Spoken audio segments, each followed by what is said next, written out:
COVID-19 has dramatically changed our lives overnight. Millions of our fellow human beings around the world have lost jobs and economic security. In many parts of our world, they face hunger and homelessness. The most vulnerable among us, the poor, the displaced, and the stateless, face increased suffering. Families around the world continue to lose beloved members and grieve in solitude without the support of friends and community. We all struggle with our fears and anxieties. In this unprecedented time, as we grapple with mental, emotional, and physical challenges, let us not ignore our children and the children of our world. Their lives have been radically and suddenly altered. The routines that gave them regularity and reassurance have disappeared.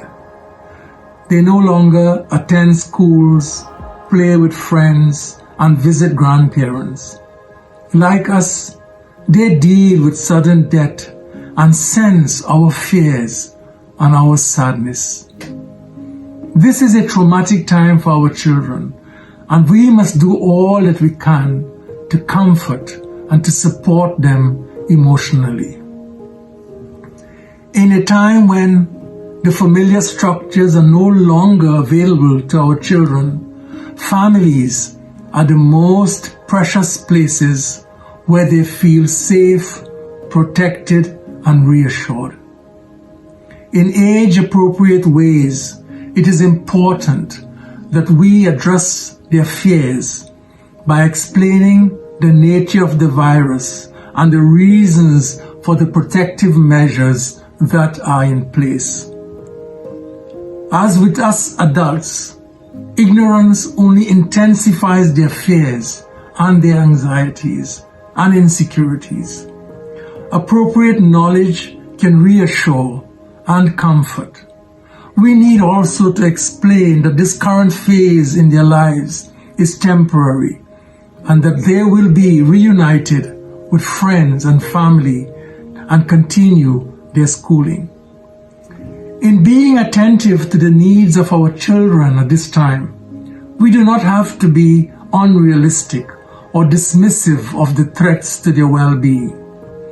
This is an opportunity to explain how our world is interconnected and what this means for us.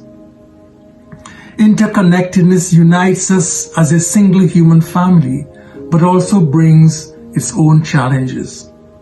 We cannot undo our interconnectedness, and the most important lesson for us and our children is that our own well-being is inseparable from the well-being of our fellow human beings across our world. We cannot build borders to insulate ourselves from them. Our health, our prosperity, our flourishing depends on their health, prosperity, and flourishing. We must help our children understand that only by caring for each other we will overcome this virus. This is perhaps the most valuable life lesson we can teach them today that will make a difference for our world in the future. Our children are among the most vulnerable, and they need to feel in a very special way the warm embrace of our love and protection in these times. It is an opportunity to teach them the valuable lessons of what it means to be citizens of our one world. May God bless and protect all the children of our world. Thank you.